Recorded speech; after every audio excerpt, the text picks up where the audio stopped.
Oke, baik, selamat siang semuanya. Di sini saya akan membawakan kasus pertama, yaitu kasus hak cipta dari lagu Niji, yaitu Laskar Pelangi. Latar belakang dari kasus ini adalah lagu Laskar Pelangi yang dibawakan oleh grup band Niji dan diciptakan oleh Giring Ganesa.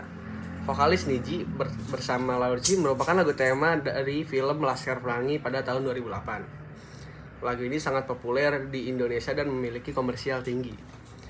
Pada tahun 2010-an, ditemukan bahwa lagu Laskar Pelangi digunakan secara komersial oleh beberapa pihak seperti restoran, pusat perbelanjaan, dan acara publik tanpa izin resmi, dan pencipta lagu atau pemegang hak ciptanya. Fakta kasus ini adalah lagu digunakan sebagai background musik untuk video promosi, jingle iklan, dan diputar secara rutin di tempat usaha.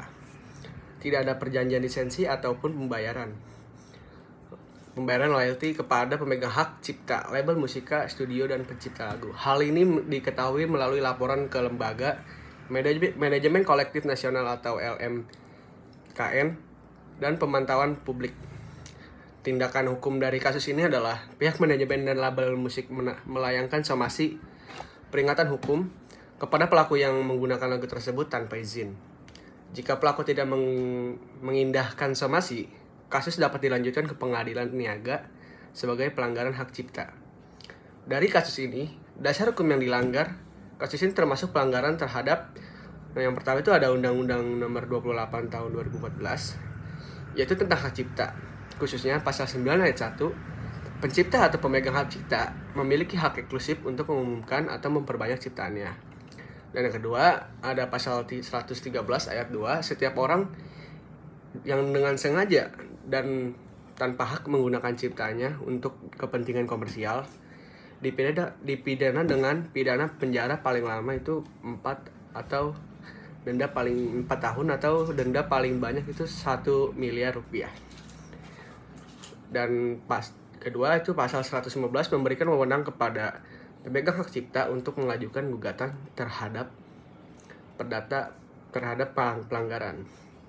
Hasil dan dampak dari kasus ini adalah beberapa pelaku usaha akhirnya memilih membayar royalti dan membuat perjanjian lisensi resmi dengan LMK atau Lembaga Manajemen Kolektif. Kasus ini membuka kesadaran publik mengenai pentingnya menghormati hak cipta, terutama penggunaan musik untuk tujuan komersial. Label musik dan LMK menjadi lebih aktif dalam melakukan edukasi dan penegakan hukum. Dan selanjutnya saya akan membawakan contoh kasus hak paten, yaitu contoh kasus pelanggaran hak paten yang dari sebuah merek, Apple Inc. dan Samsung Electronics.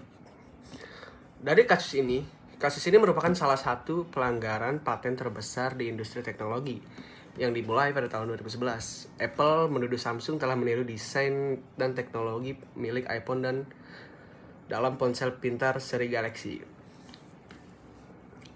Apple mengklaim Samsung melanggar beberapa paten desain dan teknologi, antara lain paten desain ikon dan tampilan antarmuka pengguna UI, paten bounce back saat layar digulir ke akhir, paten bentuk fisik ponsel, sudut melengkung tombol dan bingkai depan. Apple sendiri itu menggugat Samsung di Pengadilan Federal California, Amerika Serikat. Apple minta ganti rugi miliaran dolar karena Samsung dianggap menjiplak tampilan fitur iPhone. Samsung membalas dengan gugatan balik, menyatakan Apple juga menggunakan teknologi Samsung tanpa izin. Kasus ini menggunakan hukum paten di Amerika Serikat, terutama US Patent Act 35 US Code pasal 271 melarang penggunaan, pembuatan, penjualan atau penawaran produk yang melanggar paten tanpa izin pemilik ya. Pasal 284 memberikan hak kepada milik paten untuk menuntut ganti rugi atas pelanggaran. Putusan pengadilan pada tahun 2012, pengadilan memutuskan Samsung bersalah dan memerintahkan membayar ganti rugi lebih dari 1 miliar US dollar kepada Apple. Setelah banding dan proses panjang, akhirnya nilai ganti rugi direvisi menjadi sekitar 539 juta US dollar, yaitu diputuskan pada tahun 2018. Dampak dari kasus ini adalah kasus ini menjadi presiden penting tentang pelindungan desain dan teknologi, mendorong perusahaan teknologi untuk lebih berhati-hati dalam desain produk, memicu banyak pembaruan pada undang-undang dan strategi di industri teknologi global. Sekian, terima kasih.